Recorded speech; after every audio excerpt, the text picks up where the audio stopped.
Gita, chapter 2, text number 14. And this is a very famous verse. Matras pasas tu konteya, sitostas sukudukudaha, ma payano nityastam statikshasvabharata. And it says in English, O son of Kunti, the non-permanent appearance of happiness and distress, and their disappearance in due course, are like the appearance and disappearance of winter and summer seasons. They arise from sense perception, O sky and of Bharata, and one must learn to tolerate them without being disturbed. So when it says O sky and of Bharata, sky means that that you're a member of a let's say a illustrious family. So here, Arjuna is a member of an illustrious family with a long history. So he's a Scion, Scion, of Bharata, of the family that lives in Bharat, or the elevated, let's say, playground of advanced devotees in India. Not playground, but the holy place. So purport by His Divine Grace, A.C. Bhaktivedanta Swami Srila Prabhupada. In the proper discharge of duty, one has to learn to tolerate non-permanent appearances and disappearances of happiness and distress. According to Vedic injunction, one has to take his bath early in the morning, even during the month of Magha, or January, February. Okay. It is very cold at that time. But in spite of that, a man who abides by the religious principles does not hesitate to take his bath. Similarly, a woman does not hesitate to cook in the kitchen in the months of May and June, the hottest part of the summer season. One has to execute his duty in spite of climatic inconveniences. Similarly, to fight is the religious principle of the Kshatriyas. And although one has to fight with some friend or relative, one should not deviate from his prescribed duty. One has to follow the prescribed rules and regulations of religious principles in order to rise up to the platform of knowledge, because by knowledge and devotion only can one liberate himself from the clutches of Maya, illusion. The two different names of address given to Arjuna are also significant. To address him as Kaunteya signifies his great blood relations from his mother's side, and to address him as Bharata signifies his greatness from his father's side. From both sides, he is supposed to have a great heritage. A great heritage brings responsibility in the matter of proper discharge of duties. Therefore, he cannot avoid fighting. So we have the same thing where you say, in French, they say, there's a saying in French. I'll think of it in a second. Anyway, this idea of a great heritage brings responsibility in the matter of proper discharge of duties. Therefore, one cannot avoid fighting. So, in the same way, Every one of us has some duties to perform. And if we're in let's say, an illustrious family heritage, uh, then we have to, uh, execute those duties, uh, and we can't avoid executing them. So Arjuna is from an illustrious family, and he has duties he has to protect the principles of Dharma. He can't walk away from that responsibility. So a great heritage brings responsibility in the matter of proper discharge of duties. So because of that, Arjuna cannot refuse to fight. He cannot avoid fighting. And that's a nice straight statement. A great heritage brings responsibility in the matter of proper discharge of duties. So someone might say, well, I don't have a great heritage. I don't have to be responsible. No, but that's no excuse. You know? Everybody's responsible for something, right? So we have to be careful of how we read things.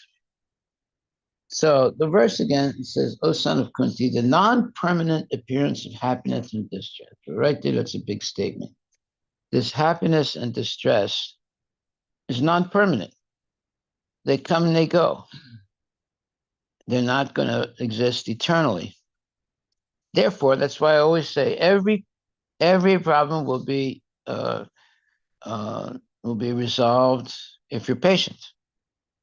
If you wait long enough, people die, or they move away, or they get a broken leg or something. The, the situation changes. Yeah, or they forget about things. Yeah. So, in the proper discharge of duty, one has to learn to tolerate non-permanent appearances and disappearances of happiness and distress. That's very, very profound statement. We have to learn to tolerate. See, if our toleration is way down here, we're going to have trouble. But if our toleration is way, way up here, we'll be able to pass through all the different, let's say, challenges in our life. So learning to tolerate, how do you learn to tolerate? By chanting Hare Krishna and getting the help of Krishna. So whenever there's a difficult time and everything looks bleak, and we think that, there's no way I can advance anymore, or there's no way I'm going to be happy anymore, all those false ideas can be mitigated by chanting Hare Krishna, Krishna Krishna, Hare Hare, Hare Rama, Rama Rama, Hare. Now, all of a sudden, the Supreme Personality of Godhead becomes your best friend by chanting. And he'll make sure that you'll be able to weather the storm. Weather the storm. It's a nice statement there. Weather the storm. You just have to be patient. That's all. So there was one man that when he was going on a boat trip, going from like Egypt to Greece, and when he got on the boat, he started freaking out. He said, "Oh my God! Oh my God! I'm so frightened! Oh my God! I'm frightened of this boat, and I got boats. I have seasickness, and it's terrible." Everyone said, "Hey, what's the matter with you? Everything is calm." He said, "No, no, no! You don't understand." I said, "What do you mean we don't understand? We know what's going on here. It's very calm." No, no, no, no. There's going to be catastrophe. I said, "What are you talking about? This nonsense?" So the boat leaves, Egypt, and when they're halfway, to Greece, there's a terrible storm. And, the boat is going up and down. People are, vomiting, and they're afraid that might capsize, and they're beginning to cry. And the man that was staying, when everything was peaceful, he was freaking out. Now he goes, don't worry, you should be happy, you know.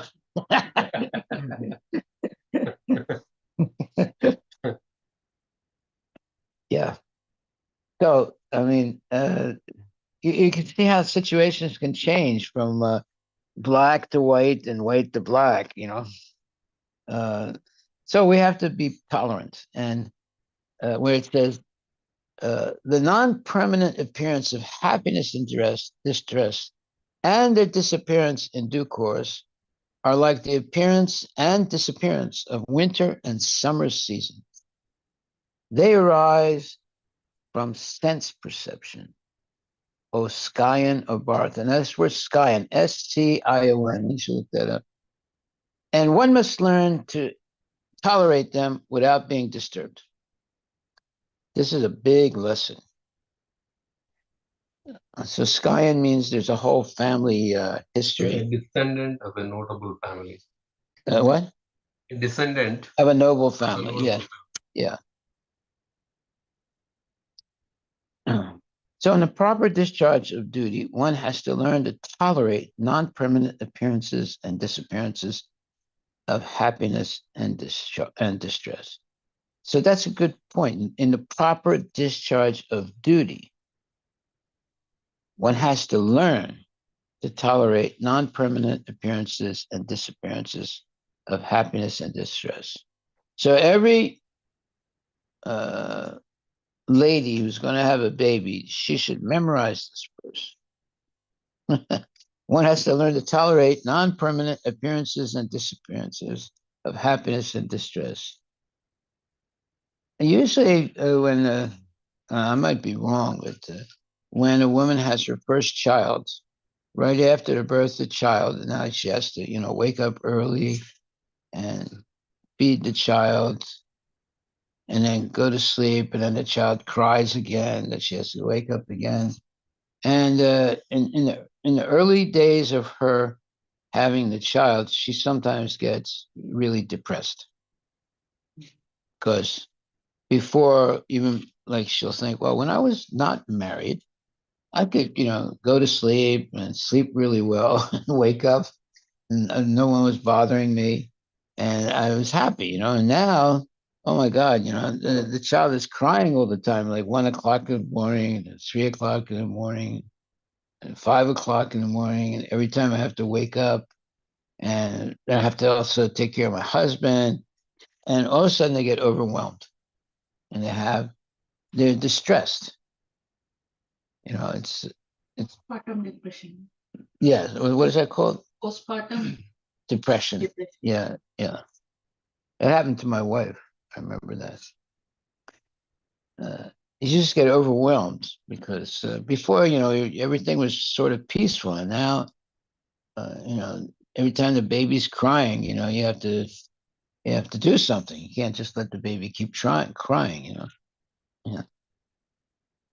So in the proper discharge of duty, one has to learn to tolerate non-permanent appearances and disappearances of happiness and distress. According to Vedic injunction, one has to take his bath early in the morning, even during the month of Magha, January, February, when it's very cold. It is very cold at that time. But in spite of that, a man who abides by the religious principles does not hesitate to take his bath. Similarly, a woman does not hesitate to cook in the kitchen in the months of May and June, the hottest part of the summer season. Well, that's in India, not here. Right now.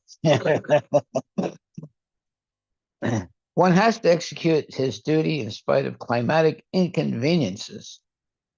Similarly, to fight is the religious principle of the Kshatriyas. And although one has to fight with some friend or relative, one should not deviate from his prescribed duty.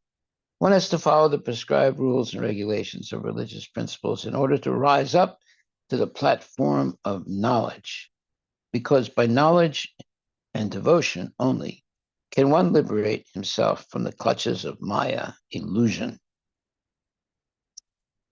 Okay. So this following the prescribed rules and regulations of religious principles in order to rise up to the platform of knowledge. So that's Krishna consciousness. We're learning what the rules and regulations are of spiritual life and how to follow them properly, so that we can rise up to the platform of knowledge. Because by knowledge and devotion only can one liberate himself from the clutches of Maya, illusion. Well, 99% of people in the world are in Maya. And they're living as if, they can live forever. Someone who's not in Maya knows that at any moment they can die. At any moment. And we see that, just like what happened to Don. Don is at the temple, he's having a great time. He gets in his car, he's going home, and some crazy person drives right into him, smashes his car to pieces. And now he's in the hospital, and who knows how long he's going to be in the hospital. And now they found out that he has got some broken neck, serious. Yeah. That means, like, for a long, long time, like myself, Yeah, but worse. 13 to 15 weeks, yes. Yeah. Hard color. Yeah. No, but it's worse because, anyway, he didn't know that was going to happen. He had no idea. Really watching the drama match. Yeah, he was very happy. And Ramdas was with us also, and he enjoyed very much the kids present. The kids are acting and so forth, and it was nice. They had prasadam. So he gets in his car innocently to drive home, and some crazy guy has a head-on, accident, and probably he was drunk. And now look, his whole life has changed now. He already, he was waiting to get a hip, surgery, and near the end of this month. Everything's finished now. Completely disjuncted and interrupted, and all because it's some idiot is driving, intoxicated. I mean, it's lucky he didn't die, of course, but it's really unfortunate. Okay, so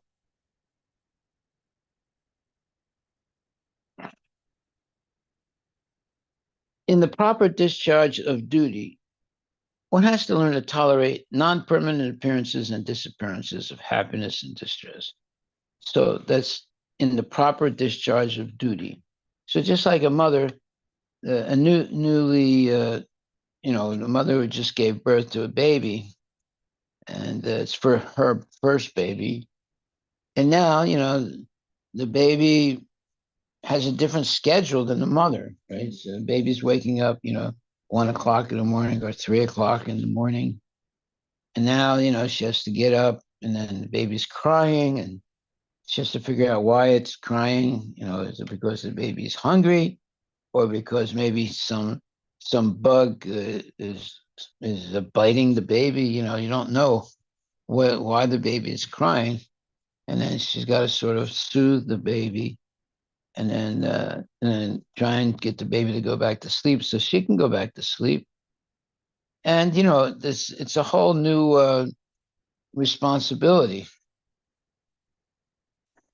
But one has to learn to tolerate non-permanent appearances and disappearances. At a certain point, the baby grows to be a child, and the child gets potty trained. Instead of pooping all the time in diapers, the child becomes potty trained. So now that makes it a little easier for the mother. Right. That's a nice term, potty trained. Yeah. Okay, so one has to execute his duty in spite of climatic inconveniences. Similarly, to fight is the religious principle of the Kshatriyas, and although one has to fight with some friend or relative, one should not deviate from his prescribed duty. Now, that's a little hard. That was, of course, Arjuna's predicament. Mm. He had relatives on both sides, not just one side, both sides. So it was really, very difficult for him. But Krishna convinced him that, he couldn't just walk off the battlefield. Everyone would, criticize him, and he would have to be ostracized from society after that, and just, probably earn his living by begging. You know. But as a Kshatriya, it's different. But if he left his duty, then, he would be disgraced. So Krishna convinced him, you cannot, one time this devotee, he had a lot of responsibilities. He was a member of the GBC.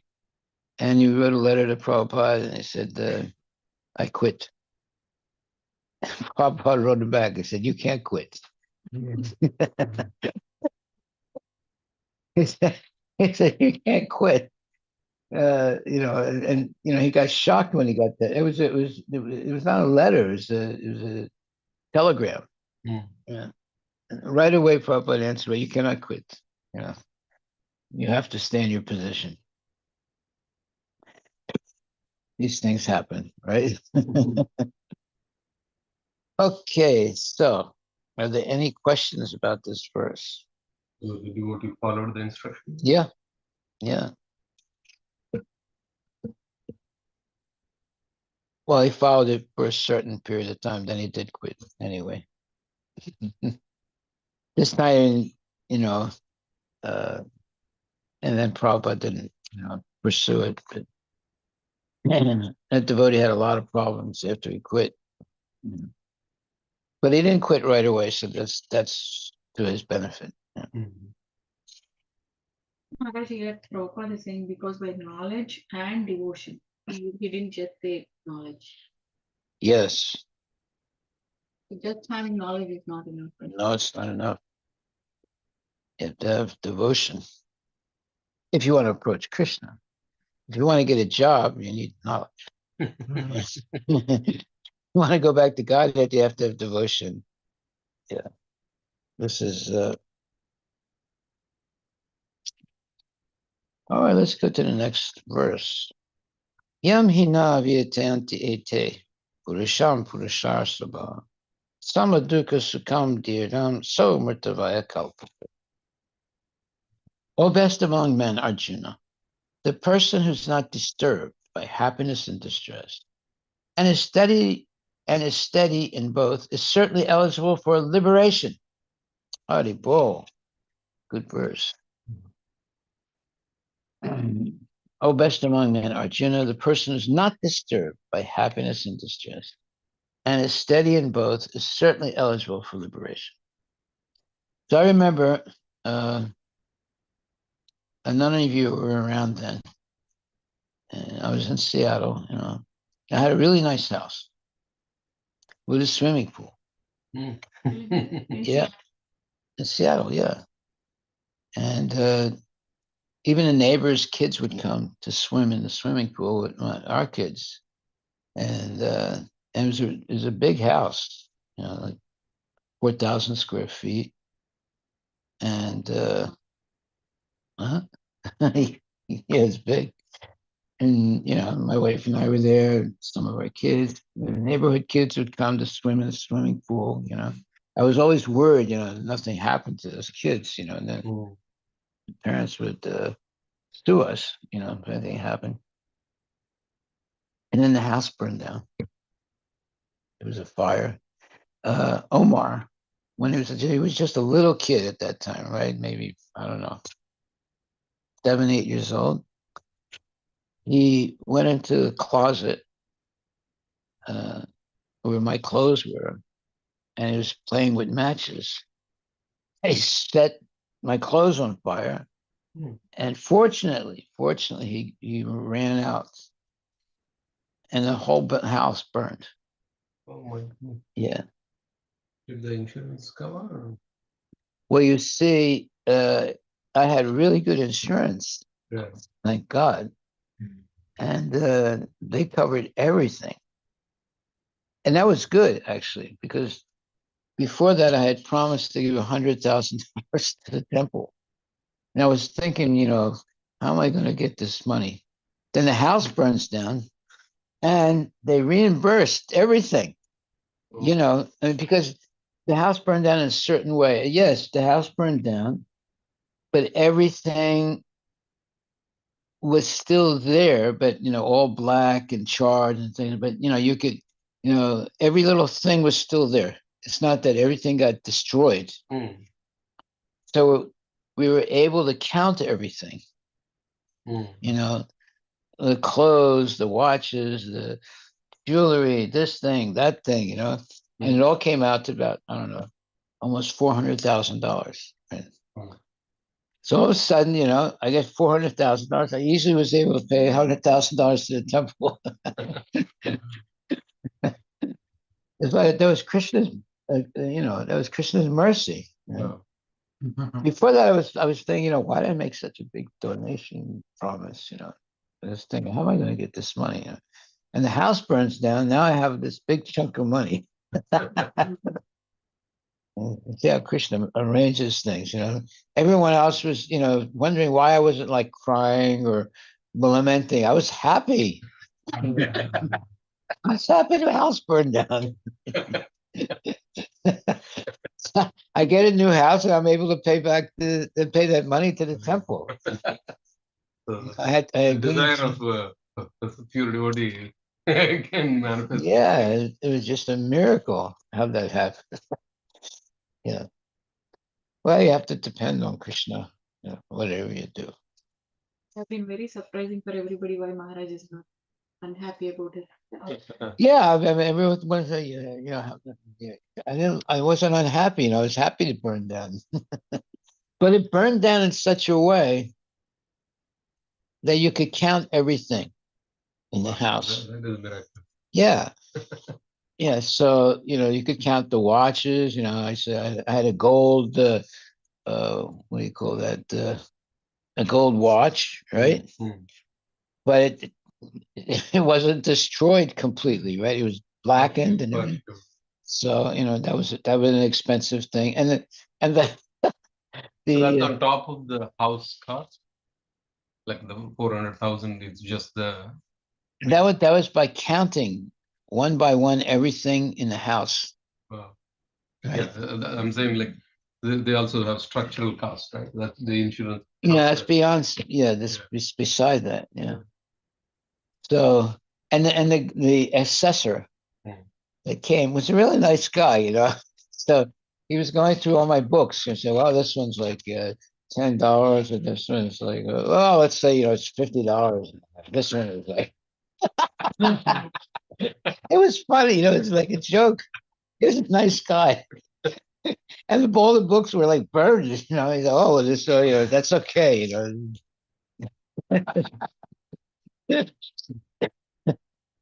Yeah, it's very funny how the way you meet people. It's very strange. Only friends.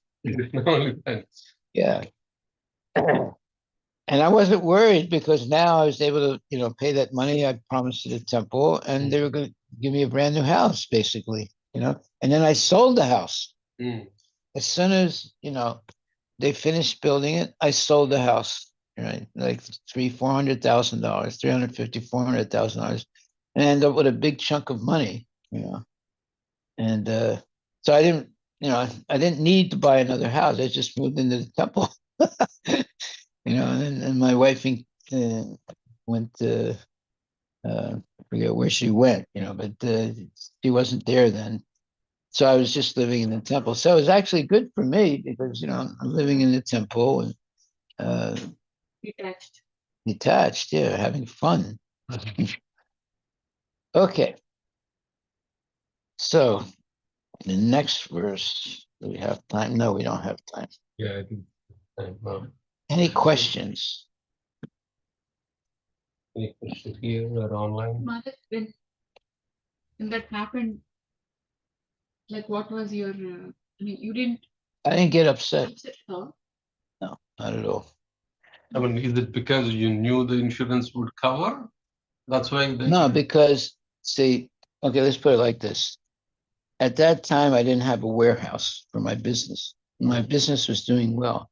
So I was working out of my garage. The garage is connected to the house. Just the house burned. It didn't touch the garage.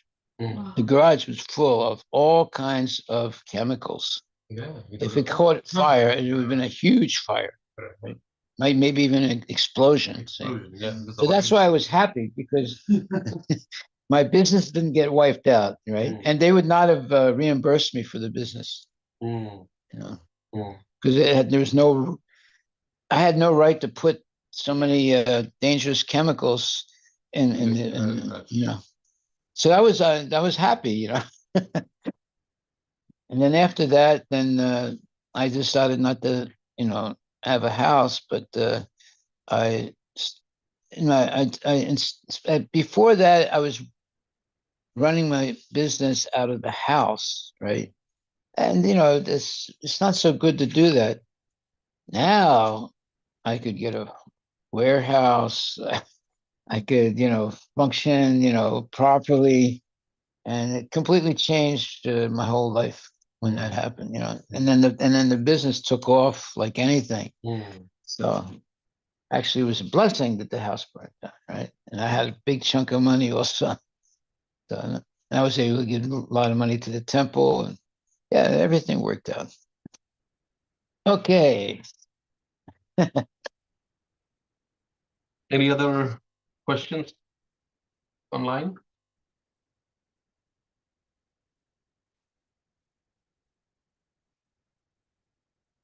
Now, they also, you know, whenever the house burns down, you know, they try and figure out if you purposely set the house on fire Mm. to get insurance and all these things.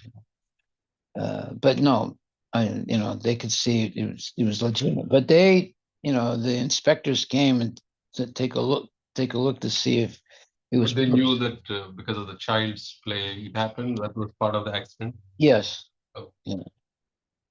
Yeah. And I didn't get angry at Omar. In fact, I was thanking him, you know. Omar's lucky he didn't die. Very, very lucky. Yeah, because he was very young at that time. I think he's what, 8 or 9 years old, right? Very, very young. And when he was young, see, he had a speaking problem, you know, and dyslexic. He is dyslexic, but he was really dyslexic then, you know. That's why he was playing with matches in the closet. So anyway, thank God nothing happened to him, and everything worked out. It seems like it was like orchestrated in a way that there is no real damage. Yeah. You know, this is an example where, like, God willing, everything looks turns out to be. Yeah, and they could count everything. That, you know, Yeah, that's amazing. Nothing was like completely destroyed. Everything was ruined, but not destroyed. So they, you know, and I was there when they were counting. You know, the guy that was counting, he said, "Oh well, this thing, you know, all right, we'll give it $100, like that." He wasn't really, and then he was, you know, I said, "Well, I think this is only about $30. That's all right. We'll say it's $300." I'm not kidding you. He was doing like that. What? They don't act like that anymore. It's all money now. Right. Yeah. And he was a nice guy, you know. Krishna arranged it to work out with their Yeah. business and everything. Yeah, probably Krishna himself came in the form of that. Yeah, I didn't get any arguments with him because I'd say, "Well, I think this is $30." No, that's $300. He's a nice guy. Okay, yes. Later on in this chapter, well, in the verse 14, it says, they arise from sense perception, the duality. And later on in the chapter, Krishna talks about withdrawing the senses from the sense object. Yes. Maybe can you describe a little more of how to withdraw our senses from a sense object that might be Well, the example given is that of the tortoise? turtle. When a turtle is in danger and pulls all his appendages into his carapace, Mhm. and then so the animals can't get to his head or neck or anything like that. And they can't really, bite through his, his armor. It's basically like an armor, So he's protected like that. So in the same way, we have to learn how to pull our attraction, pull our desire for things, you know, like the tortoise does. He pulls everything back into his body. The same way, we have to pull our eyes away from what we're looking at. We have to basically cover our brain so it doesn't keep focusing on this nonsense that we saw or we're focused on. So in that way, when you control your senses, the eyes, ears, nose, tongue, skin, and then a mind, intelligence, and false ego, you pull them all back, like the tortoise, pulls all his appendages into his, what is it called, carapace or something like that. So you have to learn to do that. How do you do that? Well, you chant Hare Krishna, and you meditate on Krishna and Prabhupada, and chant loudly, and eventually, the attraction to Maya will go away.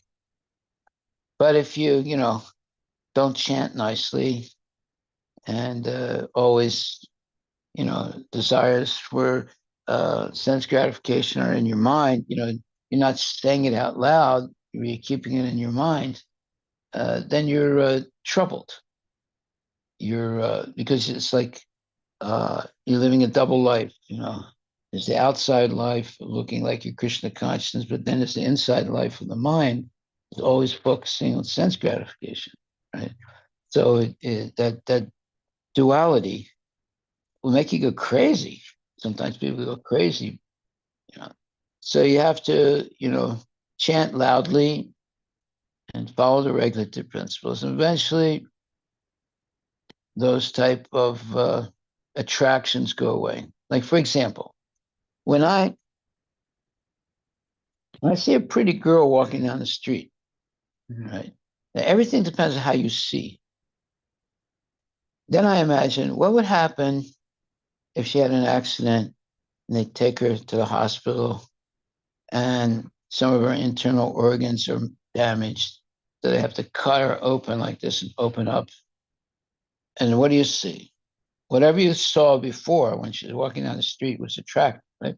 But as soon as she's on the operating table, they open up the skin on both sides of the cut, and you see, the liver and the gallbladder and heart and blood and things like that. Immediately, whatever you thought was beautiful becomes disgusting, and you lose your attraction to it. So therefore, that's why they say beauty is only skin deep. Right? Actually, what is the body made of? Whether it's a man or a woman, it's made of. There's mucus, blood, stool, urine, and so many, unclean things in a sense, right? So that beauty is only skin deep. It's not. It's like more or less what you would call an illusion. So one time there was a very attractive lady, and this very ugly guy and lusty guy came up and said, "I want to marry you," and he's very adamant about it. I said, "Okay, okay, okay, come back in a week."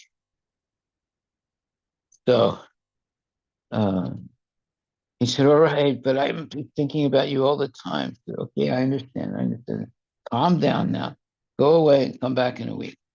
So during that week, she kept vomiting and passing stool, and she filled a big bucket full of her stool and urine and vomit.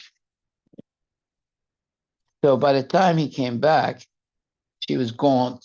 And she didn't look so nice anymore. She didn't have any, lipstick or anything. And it looked like she was like, 10, 20 years older. And he said, "What happened to your beauty?" She said, "Oh, no, I got it. I got it." So where is it? It's in this bucket over here. So he goes and looks in the bucket. It's all full of stool and urine. It just got bewildered and he walked away. You see. So you see, yeah, beauty is just skin deep. It's not really what you think it is. Right?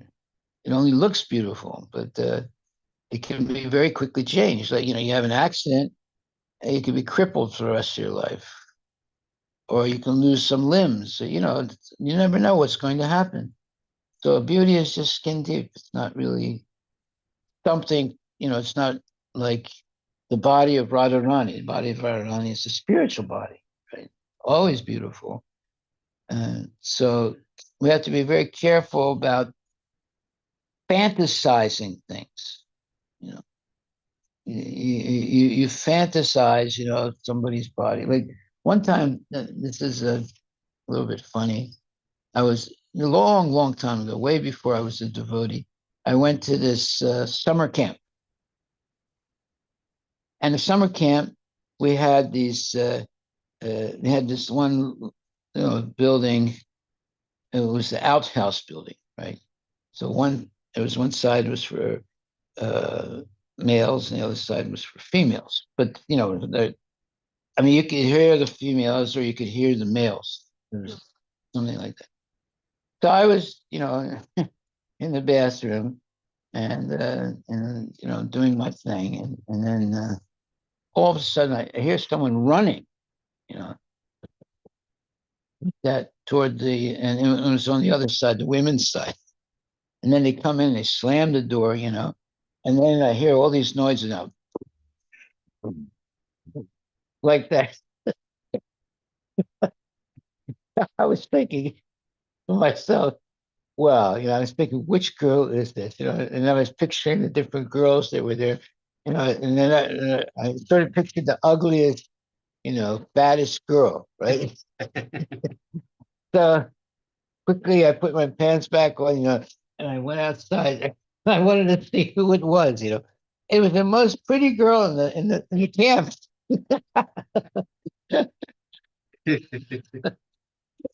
all, all my conceptions of beauty, went away. These are true stories. These are true. I'm not making it up. Yeah. So we see, how this whole idea of beauty is fantasized. It's all some figment of the imagination, basically. And real beauty is when someone's a devotee. And they follow the regulative principles, and they chant nicely and they speak nicely, and that's a beautiful person, right? Okay, so I think we're over now, right? Yeah, No more jokes. No more jokes. So if there are no more questions, we'll end the session. Hare. All glories to Prabhupada. Hari Bol.